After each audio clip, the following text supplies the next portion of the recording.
हाँ भाई सुनो ध्यान से। अब एंगल ऑफ फ्रिक्शन का टॉपिक है, ठीक है। सिंबल है इसका थीटा, लिखो। Angle of friction symbol is theta. Angle of friction symbol is theta.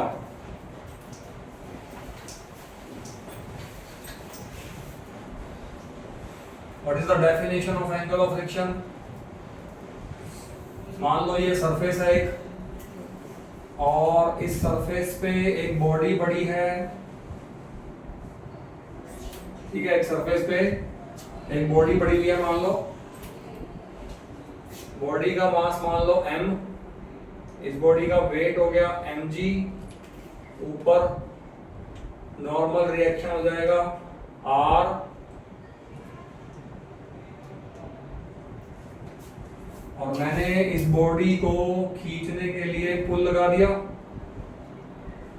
तो बेटा पीछे की तरफ क्या आएगा? फ्रिक्शन आएगा, स्मॉल f। ओके, ये तो बड़ा कॉमन सा डायग्राम है, ये तो मैंने कल बनाया था, याद होगा आपको, ठीक है। अब मैं काम करता हूं, मैं ना इस डायग्राम के अंदर तो ये दो फोर्स है ना बेटा, फ्रिक्शनल फोर्स और नॉर्मल रिएक्शन वाली फोर्स, मैं इन दोनों फोर्सेस को अलग बनाता हूं। एक बार मुझे दिख रहा है ये फ्रिक्शनल फोर्स है, ये नॉर्मल रिएक्शन वाली फोर्स है। आप मुझे बताओ इन दोनों का रिजल्टेंट कौन सा आएगा? ये फोर्स और ये फोर्स, और इन दोनों फोर्सेस का रिजल्टेंट बताओ कौन सा आएगा? इन दोनों फोर्सेस का रिजल्टेंट ये आएगा। रिजल्टेंट कैसे निकालोगे बताओ? This will be the resultant, this will be the resultant of these two forces. ये फ्रिक्शनल फोर्स, ये नॉर्मल रिएक्शन वाली फोर्स, और इन दोनों का रिजल्टेंट ये रहा। और इस रिजल्टेंट ने नॉर्मल रिएक्शन के साथ जो एंगल बनाया है, that angle is called angle of friction. बस ये डेफिनेशन है। Angle of friction is the angle made by resultant of frictional force and normal reaction with normal reaction. Are you getting what I am saying? अरे frictional force और normal reaction के resultant ने normal reaction के साथ जो angle बनाया है, that angle is called angle of friction. सही बात है क्या? सब सही चल रहा है? पता नहीं चल रहा है, तो सही तो चल रहा है, बस पता नहीं कि क्या मतलब होता है। लिखो, एंगल मेड बाय, तुम यहां देखो, उधर मत देखो, angle made by resultant of friction and normal reaction with normal reaction.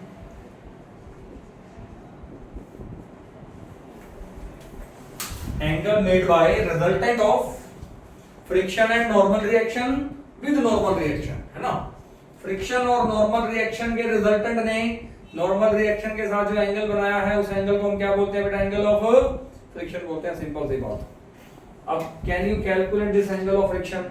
आप ये राइट एंगल ट्रायंगल ले लो, ये जो राइट एंगल ट्रायंगल दिख रही है आपको, इस राइट एंगल ट्रायंगल में आप ले लो टेंजेंट थीटा। बताओ क्या होता है टेंजेंट थीटा? वो होता है परपेंडिकुलर बाय बेस।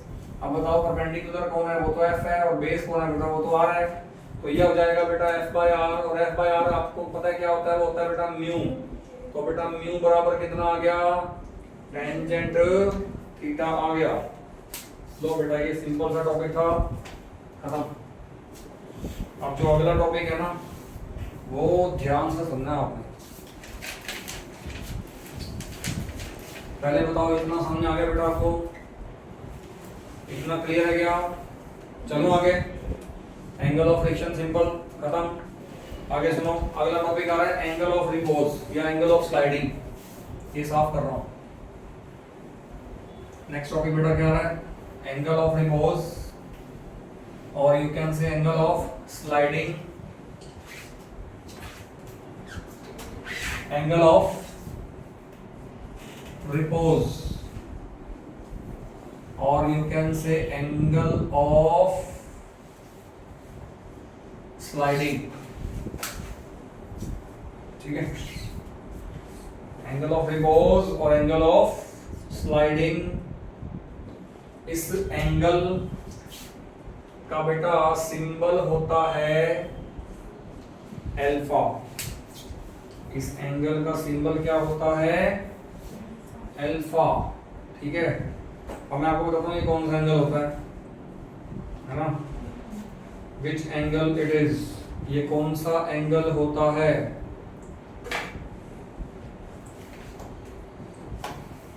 ये कौन सा एंगल होता है?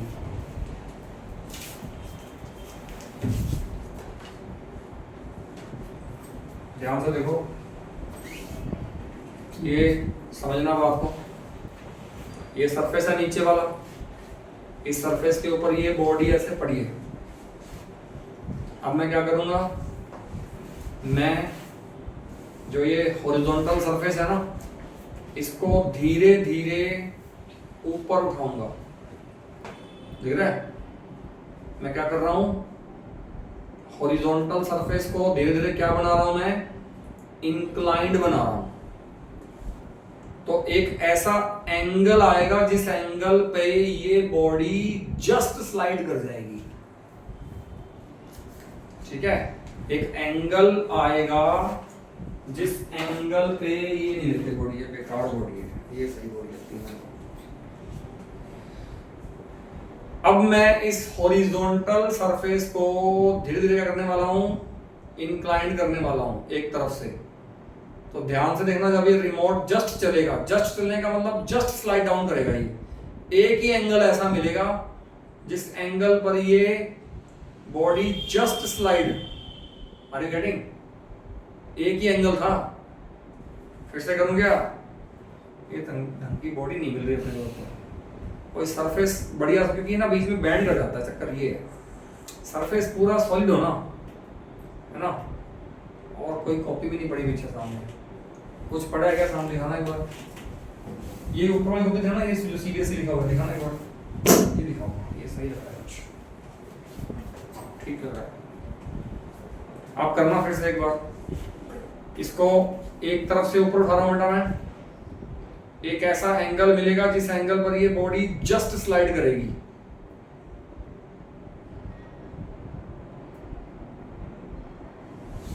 देख रहे हैं आपको? This angle is basically called angle of sliding और एंगल ऑफ रिपोज। ये एक ही एंगल है जिस एंगल पर ये बॉडी जस्ट स्लाइड कर जाती है। अब यहां पे मैंने जस्ट स्लाइड बोला है, स्लाइड नहीं बोला। ये जस्ट स्लाइड और स्लाइड में क्या अंतर होता है पता है आपको? अगर मैं कह रहा हूं ना ये बॉडी जस्ट स्लाइड कर रही है, इसका मतलब जब ये नीचे आ रही तो इसकी वेलोसिटी क्या है? कांस्टेंट है।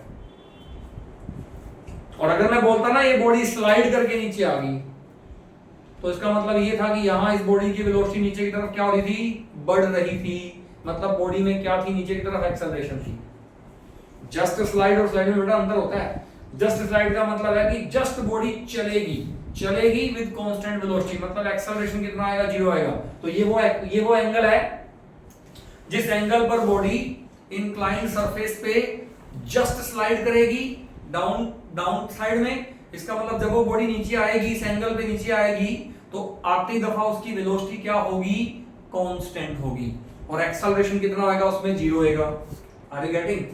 ये मतलब है इस पूरे टॉपिक का। अच्छा, अगर मैंने इससे एंगल से कम एंगल पे इंक्लाइन कर दिया तो क्या बॉडी नीचे आएगी? नहीं आएगी। अरे इतने एंगल पे तो बॉडी नीचे आना शुरू करती है ना। और अगर मैंने इससे ज्यादा एंगल पे इंक्लाइन करके बॉडी को रखा तो फिर तो पक्का ही नीचे आएगी। और साथ में किसके साथ नीचे आएगी? एक्सेलरेशन के साथ नीचे आएगी। तो वो कितनी एक्सेलरेशन होगी वो मुझे निकाल के दिखानी पड़ेगी। यानी कि इस टॉपिक में हम 3 केस बनाएंगे। पहला केस हम क्या बनाएंगे कि एंगल ऑफ इंक्लिनेशन क्या रखा जाएगा? एंगल ऑफ रिपोज से कम रखा जाएगा। इसका मतलब बॉडी पड़ी रहेगी, नीचे तो आएगी नहीं वो। बात समझ आ गई? अगर बॉडी नीचे नहीं आएगी तो इसका मतलब वहां पे फ्रिक्शन कौन सा आएगा? Static friction. फिर दूसरे केस में मैं क्या कर दूंगा? एंगल ऑफ इंक्लिनेशन को एंगल ऑफ रिपोज के इक्वल कर दूंगा, तो वहां पर बॉडी जस्ट स्लाइड करेगी। इसका मतलब वहां पे फ्रिक्शन कौन सा हो जाएगा? Limiting friction. क्योंकि जस्ट स्लाइडिंग वाले केस में तो बॉडी के बीच में फ्रिक्शन कौन सा आता है? लिमिटिंग फ्रिक्शन आता है। और फिर मैं तीसरा केस लूंगा जब मैं एंगल ऑफ इंक्लिनेशन को अल्फा से ज्यादा कर दूंगा, वहां तो पक्का ही है बॉडी रखते ही छोड़ूंगा तो बॉडी नीचे उतरनी है, और वेलोसिटी बढ़ेगी बॉडी की, वहां पे फ्रिक्शन कौन सा आएगा? काइनेटिक फ्रिक्शन आएगा। और वहां पे बॉडी जब नीचे उतरेगी तो उसमें एक्सेलरेशन भी आएगी। तो ये सब कुछ अब अपने को यहाँ पे डिस्कस करना है बेटा। ठीक है भाई, तो करो स्टार्ट। पहले तो इसको डिफाइन करो। The angle of inclination, the angle of inclination at which body just slides down on an inclined plane। ये वो एंगल ऑफ इंक्लिनेशन है जिस एंगल ऑफ इंक्लिनेशन के ऊपर बॉडी स्लाइड डाउन करना जस्ट शुरू कर देती है ना। यानी कि मैं ये भी कह सकता हूं body, that is body slides down on inclined plane with constant velocity. Sir ऐसे कैसे हो सकता है? उसमें वेलोसिटी बढ़ती है और इसमें कांस्टेंट। इसमें मैं भी बताऊंगा ना बेटा। अभी आप एक बार केसेस तो बनाओ, है ना, पूरे केसेस तो बनाओ, बहुत उसमें हो सकता है ऐसा। देखो चलो पहला केस लेते हैं, केस ए केस क्या है? ये है हॉरिजॉन्टल सरफेस और ये है इंक्लाइंड सरफेस, और यहां जो एंगल ऑफ इंक्लिनेशन है वो है बीटा, और बीटा जो एंगल है वो अल्फा से क्या रखा गया है? कम रखा गया है। तो अब इस इंक्लाइंड सरफेस पे अगर मैं बॉडी रख दूं, क्या ये नीचे उतरेगी? क्या मैं इस बॉडी को यहां रख के छोड़ दूं, क्या ये यहीं पड़ी रहेगी या नीचे उतर जाएगी? Very good. अरे नीचे उतर जाएगी बॉडी। नीचे जस्ट उतरना शुरू कब करती है? अल्फा एंगल पे शुरू करती है। तो एंगल यहाँ पर क्या है? अल्फा है क्या? अल्फा से कम है। तो कम है तो क्या बॉडी नीचे उतरेगी? नहीं उतरेगी। नहीं बात समझ में आई? हाँ भाई, हाँ तो बीटा कम है, अल्फा से कम है एंगल। वैसे ही तो लगाया मैंने। अरे ये एंगल ऑफ इंक्लिनेशन है, ये अगर अल्फा के बराबर हो जाएगा तो बॉडी स्लाइड डाउन शुरू करेगी। अभी जो एंगल है वो अल्फा के बराबर भी नहीं है, इक्वल उससे कम है, तो क्या बॉडी नीचे उतरेगी? नहीं उतरेगी। इसमें क्या सोच रहे हैं? अरे नहीं बात समझ में आई क्या तुमको? मान लो ये एंगल था, एंगल ऑफ स्लाइडिंग की वैल्यू थी 25 डिग्री, तो अभी जो वैल्यू है वो क्या 25 है? 25 से कम है। वो तो 25 से कम है ना, मैंने 20 रखी है, तो क्या 20 डिग्री एंगल पे बॉडी नीचे उतर जाएगी? अरे 25 पे तो वो उतरना शुरू करती है ना। तो 25 से पहले चाहे 24 हो, 23 हो, 20 हो, 21 हो, 19 हो, 15 हो, उस पे बॉडी स्लाइड डाउन नहीं करेगी। ठीक है ना? अब नहीं करेगी, इसका मतलब यहां फ्रिक्शन कौन सा आ रहा है? स्टैटिक, क्योंकि बॉडी चली नहीं। अरे याद है ना स्टैटिक, लिमिटिंग और काइनेटिक बताया था मैंने आपको। जब बॉडी चलती ही नहीं है तो फ्रिक्शन कौन सा आता है? स्टैटिक आता है। जब बॉडी जस्ट चलने की सिचुएशन में आती है तो फ्रिक्शन कौन सा हो जाता है? स्टैटिक की मैक्सिमम वैल्यू हो जाती है, उसको लिमिटिंग बोल देते हैं। और जब बॉडी चली बढ़ती है तब फ्रिक्शन हल्का सा कम हो जाता है, तो वो फ्रिक्शन कौन सा बन जाता है? काइनेटिक बन जाते हैं। तो यहाँ पर वही तीन कंडीशन को दिखाने की कोशिश कर रहा हूं। तो क्या बॉडी नीचे उतरेगी? नहीं उतरेगी। अब सोच के देखो यहाँ पर बॉडी के ऊपर कौन कौन से फोर्सेस आएंगे, बताओ बेटा। ये आएगा बॉडी का वेट mg, सही बात है क्या? क्या इस mg वेट के कंपोनेंट बनेंगे? यस बनेंगे ना, पहले भी तो बनाए थे। अरे याद नहीं क्या वो पुली वाले क्वेश्चन? ये कंपोनेंट इधर बन जाएगा कंपोनेंट और एक इधर कंपोनेंट बन जाएगा। अगर ये एंगल बीटा है तो ये वाला एंगल भी कितना हो जाएगा? बीटा हो जाएगा। तो ये हो जाएगा mg cos बीटा और ये हो जाएगा mg sin बीटा। ऊपर की तरफ क्या आएगा? Normal reaction. पीछे की तरफ फ्रिक्शन कौन सा आएगा? स्टैटिक फ्रिक्शन आएगा। सही बात है क्या? क्या बॉडी चल रही है? आप कहोगे body is at rest, body will not slide down. अब अगर बॉडी रेस्ट में है तो तुम क्या कह सकते हो? R बराबर कितना बोल सकते हो तुम? mg cos बीटा बोल सकते हो क्या? R बराबर mg थोड़ा ना बेटा, R बराबर mg cos बीटा है। अरे नहीं बात समझ में आई? नहीं बात समझ में आई क्या? और fs बराबर कौन है? mg sin बीटा है। fs बराबर कौन है? mg sin बीटा है। बराबर है दोनों। ये कौन सा फ्रिक्शन है? स्टैटिक फ्रिक्शन है। और ये जो कंपोनेंट आ गया mg का, यही कंपोनेंट है जो इसको बॉडी को नीचे उतारना चाहता है। लेकिन क्या इस कंपोनेंट में इतना दम है कि इसके कोल्ड वेल्ड तोड़ दे? नहीं है, क्योंकि एंगल कम है, बीटा कम है ना, तो साइन बीटा की वैल्यू भी कम है। अरे साइन mg साइन बीटा में mg तो फिक्स रहेगा। कौन बढ़ता जाएगा? एंगल बढ़ाने से साइन बीटा बढ़ता जाएगा। तो साइन बीटा के बढ़ने से नीचे वाली फोर्स बढ़ेगी। जब नीचे वाली फोर्स बढ़ेगी तो इस फोर्स में इतना दम तो होना चाहिए ना कि वो किसको तोड़ दे? कोल्ड वेल्ड को तोड़ दे। अब ये एंगल के हिसाब से इस फोर्स में इतना दम नहीं है कि यहाँ पे कोल्ड वेल्ड तोड़ दे। जब कोल्ड वेल्ड ही नहीं टूटेंगे तो बॉडी नीचे कैसे उतरेगी? इसका मतलब कोल्ड वेल्ड तोड़ने की कोशिश तो की जा रही ना, एक्शन तो दिया जा रहा नीचे।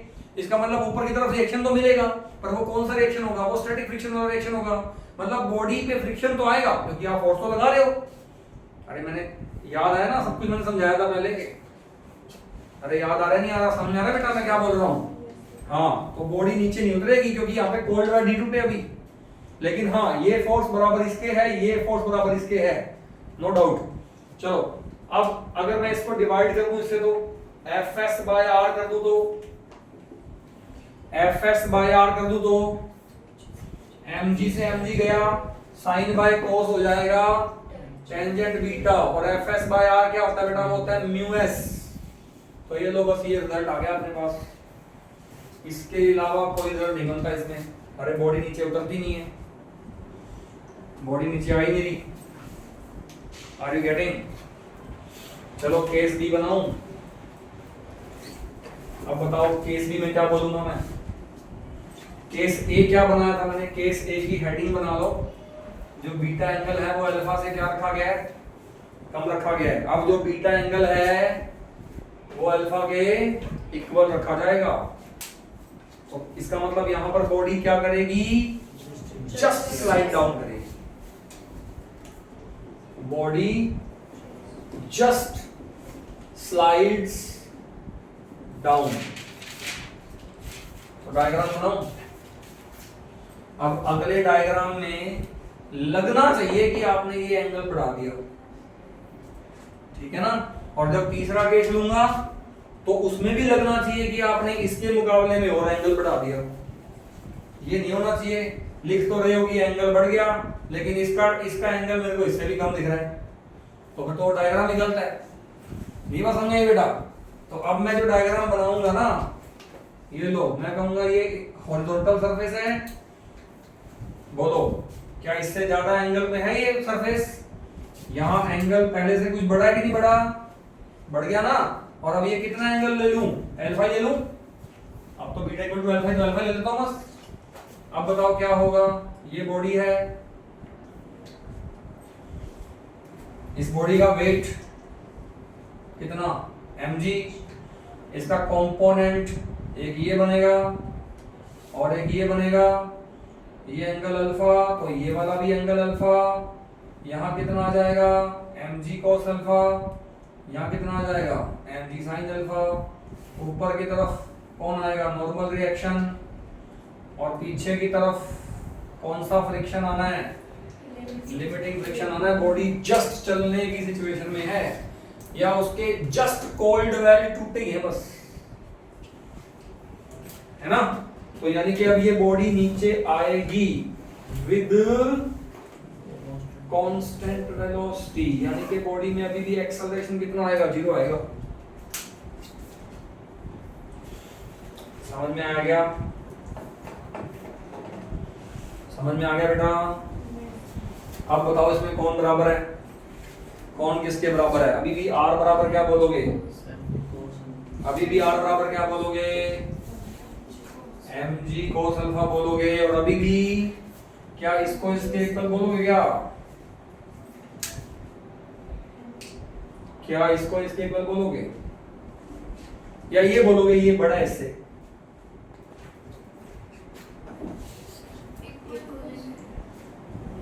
ये इससे बड़ा बोलोगे या इसको इसके इक्वल बोलोगे, बड़ा। सोचो, लगाओ दिमाग। तुम कह रहे हो कि हम इसको इससे बड़ा बोलेंगे, है ना। तो तुम्हारे हिसाब से क्या होना चाहिए, ये बड़ा है ये छोटा है, तो बड़े में से छोटा घटा दूं, नेट फोर्स बराबर क्या होना चाहिए ma, और a कितना है 0, तो बराबर तो 0 ही आ गया, तो फिर दोनों बराबर नहीं आ गए। तुम अगर बड़ा ले भी लोगे तो भी दोनों बराबर आ जाएंगे बेटा, दोनों बराबर ही है बेटा। नेट फोर्स 0 है तो ये तो एक्सेलरेशन 0 आ रही है, नहीं बात समझ में आई। चलते फिर कोल्ड वेल कैसे टूटेंगे। कोल्ड वेल तो टूट चुके हैं ना, इतना फोर्स तो लगा ही दिया कि कोल्ड वेल टूट गए हैं, लेकिन जस्ट टूटे हैं वो, जस्ट। तो बॉडी जस्ट चल पड़ी है, यानी कि पीछे वाला जो फ्रिक्शन है और इसके ये बराबर ही है, अप्रोक्सीमेटली बराबर है। Are you getting, just balancing condition आई है ये। अरे तो ये तो मैं कह रहा हूं ध्यान से सुनो, this is the just balancing condition. अब हालांकि आपके दिमाग में ये भी आएगी सर ये तो चल पड़ी है तो ये तो काइनेटिक फ्रिक्शन आ जाएगा, ये तो कम हो जाएगा उससे। अरे कितना कम हो जाएगा, मैंने क्या बताया था आपको डायग्राम में, कितना कम किया था मैंने, इतना तो कम किया था। नहीं बात समझ में आई। हाँ, जब मैं तीसरा केस लूंगा ना, जब मैं ये एंगल और बड़ा कर दूंगा, फिर ये फोर्स और ज्यादा बड़ा हो जाएगा और ये फोर्स ज्यादा बड़ा हो जाएगा और ये थोड़ा सा कम हो जाएगा, फिर दोनों में ज्यादा अंतर आ जाएगा। और दोनों में ज्यादा अंतर आ जाएगा तो फिर इसका मतलब यहाँ पे नेट फोर्स बन जाएगी, नेट फोर्स बन जाएगी तो इसका मतलब फिर वहां पे नेट एक्सेलरेशन भी आ जाएगी। अभी भी इन दोनों में अंतर तो है, लेकिन बहुत कम अंतर है, उसको मैं नेग्लिजिबल मान के लगभग यही मान सकता हूं कि बॉडी नीचे उतर रही है विद 0 एक्सेलरेशन। आपको मैंने करके दिखाया अभी जब बॉडी नीचे उतरी थी तो बेटा उसकी वेलोसिटी बढ़ रही थी क्या। आप करके देखना प्रैक्टिकली, एक सॉलिड सरफेस लेना, उसके ऊपर एक बॉक्स लगा देना और उसको धीरे धीरे से उठाना, वो जब नीचे उतरेगी ना बॉडी तो वो विद कांस्टेंट स्पीड से नीचे उतरेगी। फिर आप एक काम करना, उसको पूरे एंगल को ऐसे ऊपर उठा के और बॉडी को रख के छोड़ के देखना, फटाफट बॉडी नीचे उतर जाएगी ऐसे, तो आपको खुद को फील होगा कि वेलोसिटी बढ़ रही है उस केस में। आर यू गेटिंग और नॉट, समझ में आया कि नहीं आया। चलो आगे, तो मैं अभी भी क्या बोल रहा हूं, ये बराबर ये है, यानी कि FL बराबर अभी भी क्या आएगा mg sin अल्फा, दोनों को डिवाइड कर दो, FL by R, mg से mg काट दो, sin by cos, कितना हो गया टेंजेंट अल्फा, उसको बेटा क्या बोलेंगे म्यू L बोलेंगे। लो भाई, अब ये रिजल्ट बन गया। अब ले लो तीसरा केस, तीसरा केस बताना क्या है, बताओगे। केस सी, बीटा अल्फा से बड़ा कर दो, तो अब डायग्राम में भी लगना चाहिए कि आपने बीटा जो है वो अल्फा से बड़ा कर दिया। मुझे डायग्राम में दिखना चाहिए कि जो बीटा है वो अल्फा से बड़ा किया गया है। लो बेटा, ये इंक्लाइंड सरफेस है, ये हॉरिजॉन्टल सरफेस है, ये इंक्लाइंड सरफेस है। मुझे यहां साफ दिखाई दे रहा है बीटा एंगल अल्फा से बड़ा है। चक दिया मैंने तो पूरा इसको, नहीं बात समझ में आई। अब ये बड़ी बॉडी इसका वेट mg, ये कंपोनेंट, ये एंगल बीटा और बीटा अल्फा से बड़ा एंगल है, तो यहाँ आ जाएगा mg cos बीटा, और यहाँ कितना आ जाएगा mg sin बीटा, और पीछे की तरफ फ्रिक्शन कौन सा आ जाएगा, काइनेटिक फ्रिक्शन, ऊपर की तरफ नॉर्मल रिएक्शन आ जाएगा r। अब बॉडी नीचे उतरेगी विद एक्सेलरेशन a, और मुझे वो एक्सेलरेशन निकालनी है। अभी मुझे वो एक्सेलरेशन निकाल के दिखानी है।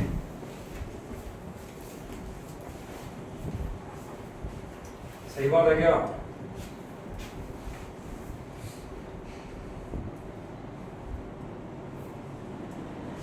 अब बताओ किसको किसके इक्वल बोलोगे? r बराबर तो अभी भी लिखोगे तुम, mg cos बीटा, r बराबर अभी भी लिखोगे cos बीटा है, mg cos बीटा के बराबर है, लेकिन क्या ये बराबर है क्या? ये देखो, इससे पहले ये सिचुएशन थी, ये दोनों लगभग बराबर थे, लेकिन अब ये तो बढ़ गया ना। अरे बीटा एंगल कर दिया ना आपने, बीटा अल्फा से बढ़ा दिया आपने, तो साइन बीटा बढ़ गया होगा, तो इसकी वैल्यू तो आपने और बढ़ा दी, और इसकी वैल्यू घट गई पहले से, तो अब इन दोनों में क्या आ गया? ज्यादा डिफरेंस आ गया। तो ज्यादा डिफरेंस आने की वजह से अब तुम क्या कहोगे? अब तुम ये नहीं कहोगे सर ये बराबर है इसके, तुम कहोगे ये ज्यादा है इससे, क्योंकि एंगल बढ़ा दिया आपने अच्छा खासा। यानी कि अब आप कहोगे mg sin beta is greater than fk। तो बताओ इन दोनों पे नेट फोर्स कैसे निकालोगे? अब तुम कहोगे mg sin beta minus fk, mg sin beta minus fk बराबर क्या आएगा? ma। What is fk? Frictional force का फॉर्मूला क्या होता है बेटा? Mu k into r। कल फॉर्मूला बताया था मैंने फ्रिक्शनल फोर्स को निकालने का।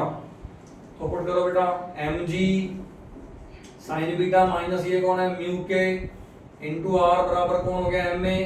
अरे r कौन है? mg sin beta minus mu k into r कौन है?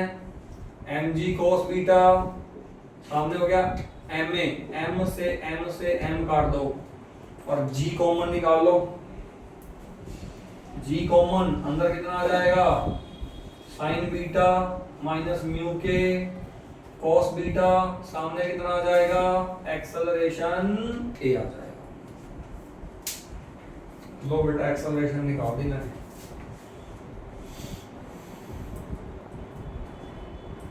आपको एक्सेलरेशन निकालनी है तो क्या क्या पता होना चाहिए? सिर्फ ये बीटा पता होना चाहिए बस, और म्यू के पता होना चाहिए बस। अगर आपको ऐसा बोला जाए कि एक बॉडी को इंक्लाइन सरफेस पे कर दिया, वो नीचे उतर रही है, बताओ कितनी एक्सेलरेशन से नीचे उतर रही है, तो आपको क्या पता होना चाहिए? सिर्फ एंगल और सिर्फ म्यू बस। आर यू गेटिंग और नॉट? पहले बताओ ये टॉपिक समझ में आया कि नहीं आया? टॉपिक समझ में आ गया ना बेटा? चलो मैं क्वेश्चन दे रहा हूँ, वो क्वेश्चन ट्राई करना है आपने। इस टॉपिक के बेस पर ना आपसे कुछ पॉइंट पूछ रहा हूं मैं। अच्छा एक काम करना, ये एक्सेलरेशन निकाल दी ना आपने। अगर मैं इसके बाद एक स्पेशल केस लूं, इसके जस्ट बाद एक स्पेशल केस लिखो। पहले स्पेशल केस ये है कि अगर यहां फ्रिक्शन ना होता तो फिर ये म्यू के कितना हो जाता? 0। तो फिर बॉडी कितनी एक्सेलरेशन से नीचे उतरती? g sin beta. बस लिख दो ये भी बात। If inclined surface is smooth, that is friction is 0, this means mu k is 0, तो एक्सेलरेशन हो जाएगी बेटा g sin बीटा ओनली। ये भी कई बार आता है। अगर इंक्लाइंड सरफेस पर फ्रिक्शन नहीं है, अगर इंक्लाइंड सरफेस पर बेटा फ्रिक्शन नहीं है तो एक्सेलरेशन कितनी आ जाएगी? g sin बीटा आ जाएगी। और अगर फ्रिक्शन है तो कितनी आ जाएगी? g common sin beta minus mu के cos बीटा। और बीटा कौन है? Angle of inclination. बेटा बीटा कौन है? एंगल ऑफ इंक्लिनेशन है। ऑलराइट, आप करना क्वेश्चन, में क्वेश्चन दे रहा हूं आपको।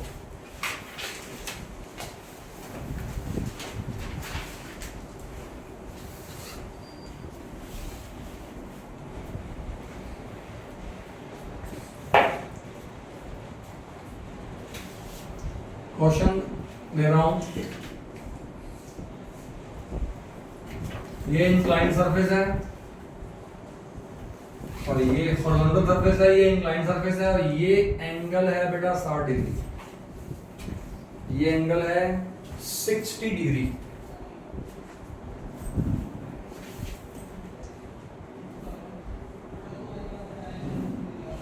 मैं आपको ये कह रहा हूं ये बॉडी है और इसके जस्ट पीछे एक और बॉडी है, दो बॉडी ले रहा हूं मैं।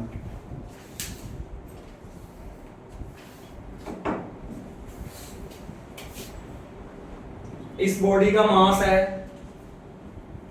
m1, कितना ले लोगे?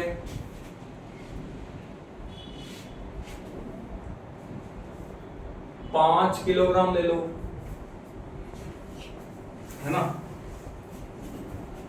और इसका मास ज्यादा बड़ी होगी तो थोड़ी बड़ी कर लो, m2 ले लो 10 किलोग्राम, ठीक है।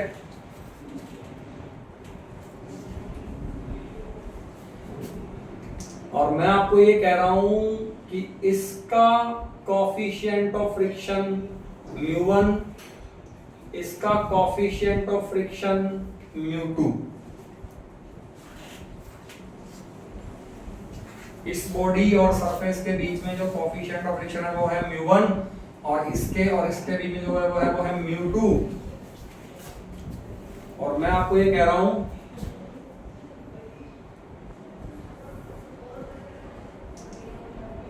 इसका कोफिशिएंट ऑफ फ्रिक्शन है 0.1, इसका है 0.2। दोनों के कोफिशिएंट ऑफ फ्रिक्शन मैंने आपको डिफरेंट दे दिए, ठीक है। और मैं आपको ये भी कह रहा हूं कि ये जो एंगल है ना, ये एंगल ऑफ स्लाइडिंग से बड़ा एंगल है, यानी कि बॉडी जस्ट स्लाइड वाली कंडीशन में नहीं है, दोनों बॉडी स्लाइड वाली कंडीशन में है। अब मेरा आपसे क्वेश्चन ये है कि जब ये दोनों बॉडीज नीचे स्लाइड करके आएंगी तो क्या ये दोनों एक साथ ही रहेंगी स्लाइड करते हुए या अलग अलग हो जाएंगी? बस मेरे को आपने ये बताना है। क्या बताना है आपने? while sliding down on inclined plane, will the two bodies separate or not? बस यस और नो में आंसर दे दो मेरे को।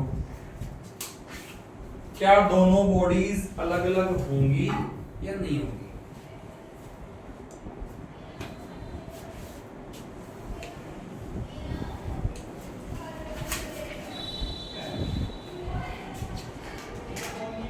मैंने पहले भी ये चीज बताई हुई है क्लास में। कहां बताई थी पता है? लिफ्ट वाले टॉपिक में बताई थी। और लिफ्ट में जो छठा सातवां केस नहीं गया था, पर एक बंदा ऊपर चला गया था, उसमें क्या किया था मैंने, याद है तुमको? वो बंदा ऊपर क्यों गया था बताना? क्योंकि लिफ्ट की एक्सेलरेशन बंदे से ज्यादा हो गई थी, तो लिफ्ट आगे निकल गई, बंदा पीछे रह गया, है ना भाई। अब ये यहां पर भी यही होना चाहिए। ये दोनों बॉडी अलग अलग कब होंगी? जब आगे वाली बॉडी की एक्सेलरेशन पीछे वाली बॉडी किससे क्या हो जाए? ज्यादा हो जाए। बस तुमको ये पता लगाना है कि आगे वाली बॉडी की जो एक्सेलरेशन है वो पीछे वाली बॉडी की एक्सेलरेशन से कम है, ज्यादा के बराबर है, उसके हिसाब से तुम्हारा आंसर आ जाएगा। लगा लो पता।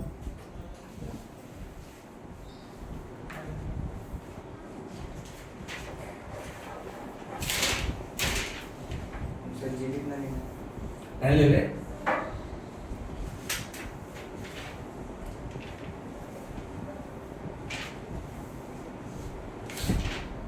अब तुम क्या करोगे, पहले एक्सेलरेशन निकालो दोनों की।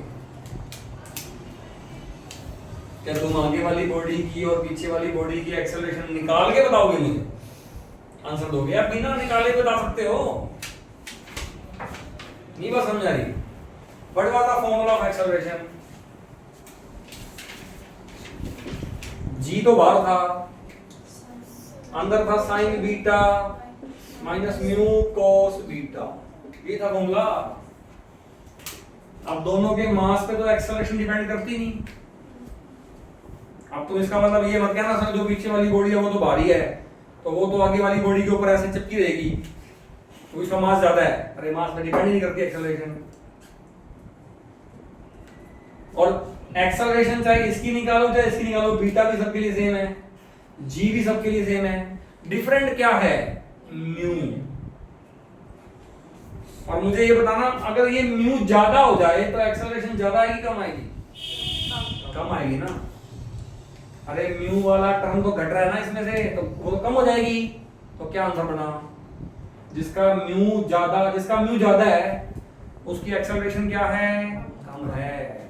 और जिसका म्यू कम है उसकी एक्सेलरेशन बेटा क्या है? ज्यादा है। मतलब पीछे वाली बॉडी फास्ट चलती है और आगे वाली बॉडी स्लो चलती है, तो क्या दोनों अलग होंगी? नहीं होती।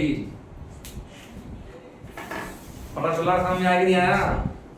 अरे बिना पेन खोले आंसर था क्वेश्चन का, आप ये म्यू देखते ही बता दोगे।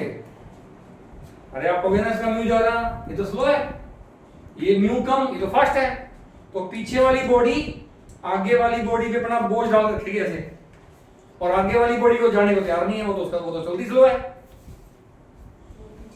तो इसका मतलब दोनों बॉडी एक साथ ही नीचे उतरेंगी। आंसर आ गया। आप क्या बोलोगे? आप इसका आंसर क्या दोगे? आप कहोगे A4 M1 is less but A4 M2 is large, है ना? Hence both bodies slides down together without being separate। हाँ भाई,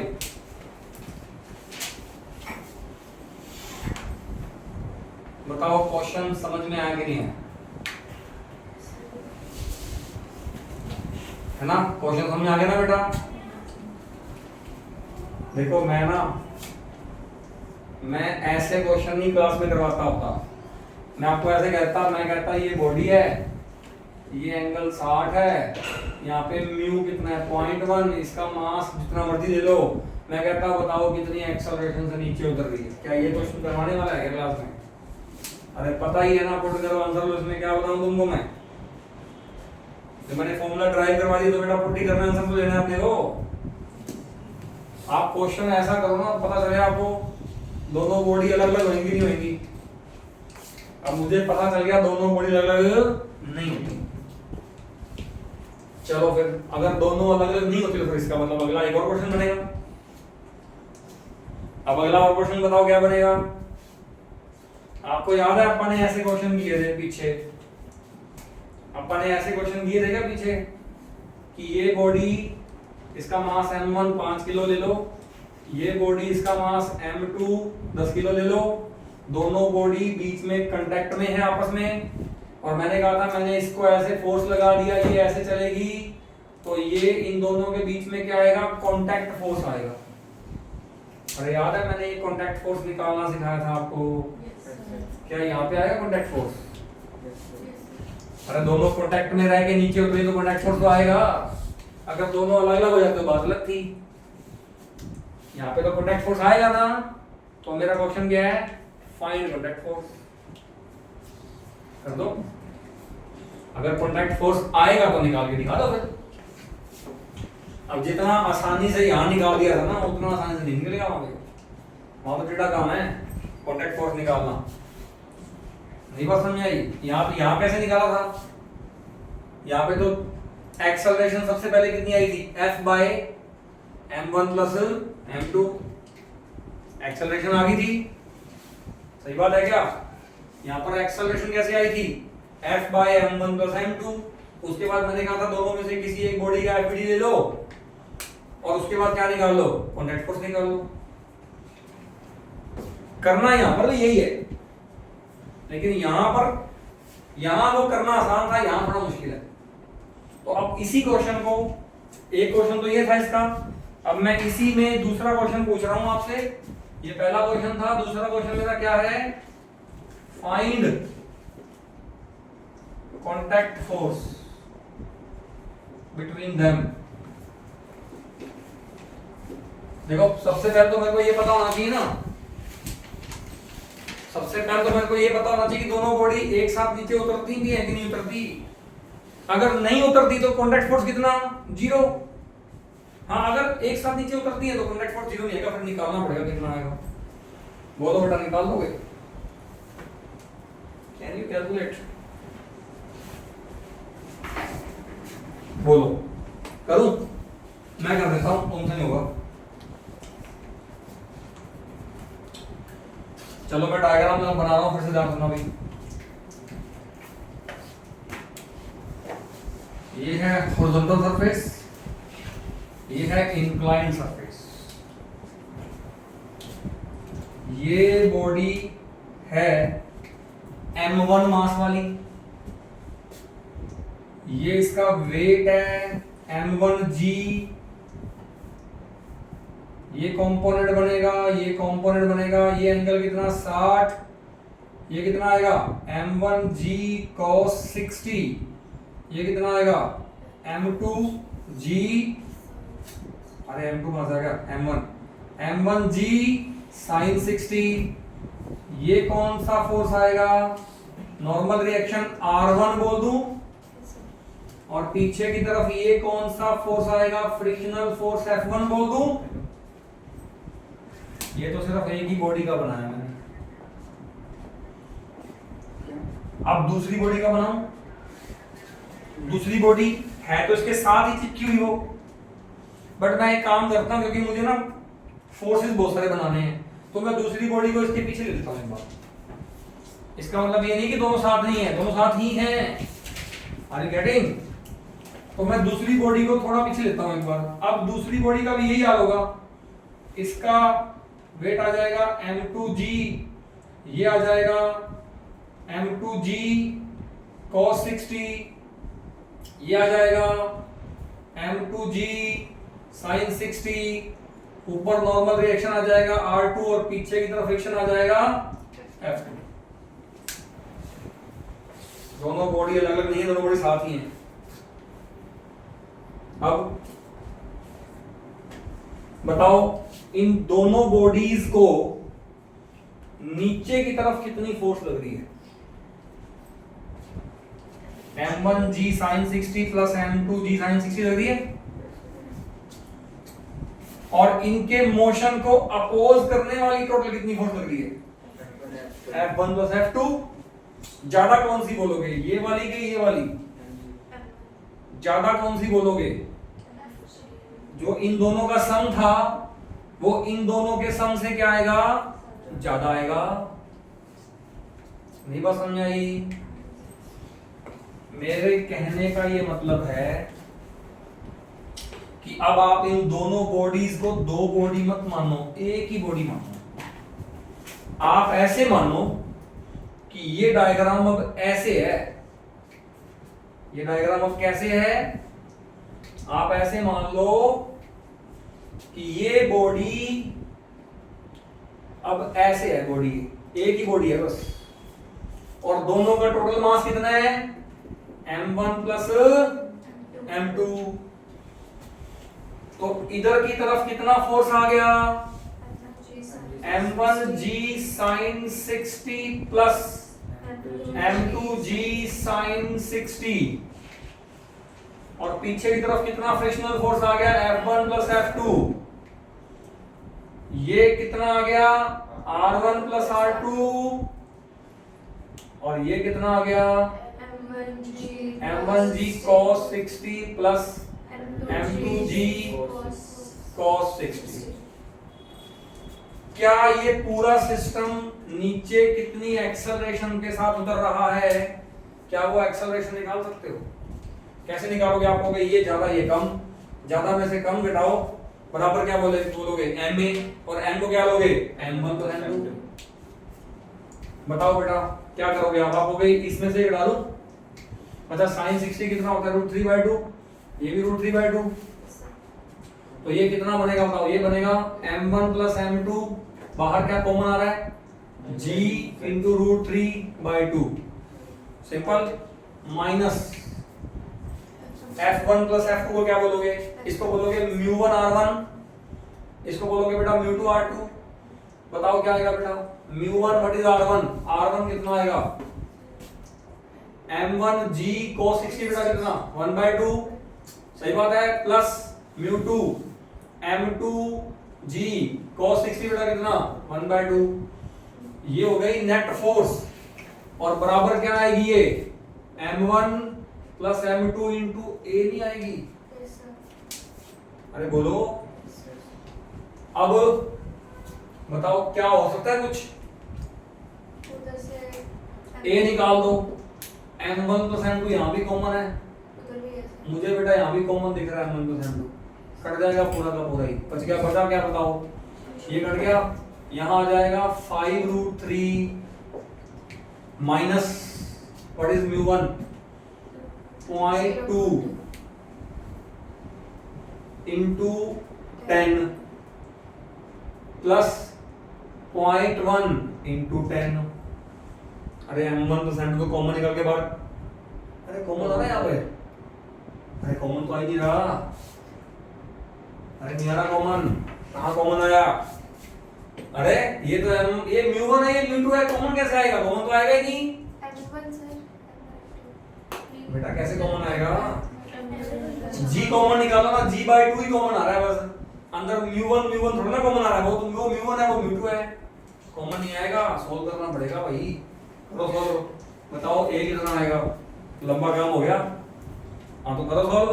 अब ये m1 + m2 के इसके नीचे अलग कर दूं और इसके नीचे अलग कर दूं, ऐसे करना पड़ेगा बेटा, कोई इलाज नहीं है। जब इसके नीचे अलग करूंगा तो इसके नीचे तो कट गया, और यहाँ कितना आ गया 5√3 आ गया, चलो ये तो सही था। माइनस ये बताओ कितना आएगा? ये बताओ, ये 5 है, g/2 ये 5 है, ये 5 है, तो μ1 कितना 0.1, नहीं μ1 कितना 0.2, m1 कितना 5 इंटू ये g/5 कितना, ये भी 5, सही बात है, प्लस μ2 कितना 0.1, m2 कितना 10, ये कितना 5, और इसके अपॉन में ये भी तो आ रहा है नीचे 5 + 10। अब करो सॉल्व, क्या बनता है बताओ कितना आएगा? अच्छा ये कितना आएगा? 1.732 को 5 से गुणा कर देंगे तो कितना आएगा बेटा? 5 × 1.7 ले लो बस, माइनस बताओ कितना होता है ये? अच्छा ये बताओ कितना हो गया बेटा? 5 ये हो गया 25, ये हो गया ओनली 5 प्लस ये भी 5, 10, तो 10/15 हो गया तो ओनली, सही बात है। कितना होता है ये होता है 2/3, ये कितना हो गया 0.6, है ना, है ना, तो ये हो गया 0.6, 0.6 ले लो बस, बहुत है। या 0.67 ले लो, इसको 1.73 ले लो, इसके 2 डेसिमल तक, इसके भी 2 डेसिमल, ये कितना आएगा 15, 36, 8 माइनस 0.65, ये 0.67 है, ये 0.65, तो ये बेटा 8 ही आ गया अप्रोक्सीमेटली। अरे बोलो एक्सेलरेशन बेटा कितनी आ गई है? 8 मीटर पर सेकंड आ गई है पूरे सिस्टम की। मुझे एक्सेलरेशन थोड़ी निकालनी थी, मुझे तो क्या निकालना था? Contact force. अब बताओ कॉन्टैक्ट फोर्स कैसे निकालूं? अभी तो मुझे ये पता लगा है कि ये पूरा सिस्टम कितनी एक्सेलरेशन से नीचे गिरेगा, वो कितनी एक्सेलरेशन है 8 मीटर पर सेकंड स्क्वायर है। अब मैं कॉन्टैक्ट फोर्स निकालूंगा, तो कॉन्टैक्ट फोर्स निकालने के लिए क्या करूंगा? मैं किसी भी एक बॉडी का एफबीडी लूंगा। कौन सी बॉडी का एफबीडी लूंगा बताओ? आगे वाली का, पीछे वाली का? कौन सी बॉडी का लेने में फायदा है? पीछे वाली बॉडी का हमेशा लेते थे, याद करो। अरे याद आया कि नहीं आया? हाँ तो बनाओ डायग्राम फिर से। अब ये डायग्राम था कर दूं? लो भाई, अब मैंने ये मान लिया कि ये और ये क्या है, कॉन्टैक्ट फोर्स है अपना F4F। सही बात है। इन दोनों में से कौन सी बॉडी का एफडी लूं? पीछे वाली बॉडी का ले लूं? ये लो बेटा, बताना। जो पीछे वाली बॉडी है इसका ले रहा हूं बेटा मैं एफडी। बताओ इसका कितना वेट है नीचे? 100। अरे एम 10 है ना, तो 10 गुना 10 हो गया। ये कितना फोर्स है? 100 cos 60। ये कितना हो गया? ले लेंगे बाद में, कोई बात नहीं। ये कितना हो गया? 100 sin 60। सही बात है क्या? ये कौन सा फोर्स है? R2। ये कौन सा फोर्स है? F2। और ये कौन सा फोर्स है? F4। अरे यही तो है कॉन्टैक्ट फोर्स जो निकालना है मुझे। नहीं बस समझ में आई? और मुझे F निकालना है, और मुझे पता है ये बॉडी नीचे जा रही है विद एक्सेलरेशन A बराबर कितना? 8। बोलो कर दो ये क्वेश्चन। अब बताओ, ये वाला F और ये वाला F2 दोनों सेम डायरेक्शन में है, तो इधर कितनी फोर्स हो गई? F plus F2। और इधर कितनी हो गई? ये हो गई 50√3। ये ज्यादा मानोगे ना इससे, तो ये तो नीचे आएगी बॉडी। तो तुम क्या कहोगे? तुम कहोगे 50√3 minus F plus F2। F2 कितना निकालो? वो आएगा μ2 इंटू R2। R2 कितना? M2G। ये R2 कितना है? 100 cos 60 बराबर क्या बोलोगे? नेट फोर्स बराबर बताओ क्या बोलोगे? M2 into A। क्या सॉल्व करके आप निकाल सकते हो क्या? बोलो। समझ में आ गई बेटा बात? ये मैंने आपको कंपटीशन का क्वेश्चन करवा दिया एंगल ऑफ रिपोज के ऊपर। टॉपिक सिलेबस का है, बट उसके क्वेश्चन मैंने कौन से लेवल पे करवा दिया आपको? एक क्वेश्चन करवाया मैंने भले ही, बट एक क्वेश्चन से आपको काफी कुछ क्लियर हो गया बेटा। आसान, बाकी क्वेश्चन जो बुक में गिवन है वो सारे आसान है, सब हो जाएंगे वो। गेटिंग और नॉट? चलो इतना बहुत है ना, टाइम हो गया आई थिंक। चलो टाइम तो ज्यादा हो गया आज, ठीक है अभी 1 सेकेंड अभी। अरे ये क्या हुआ है?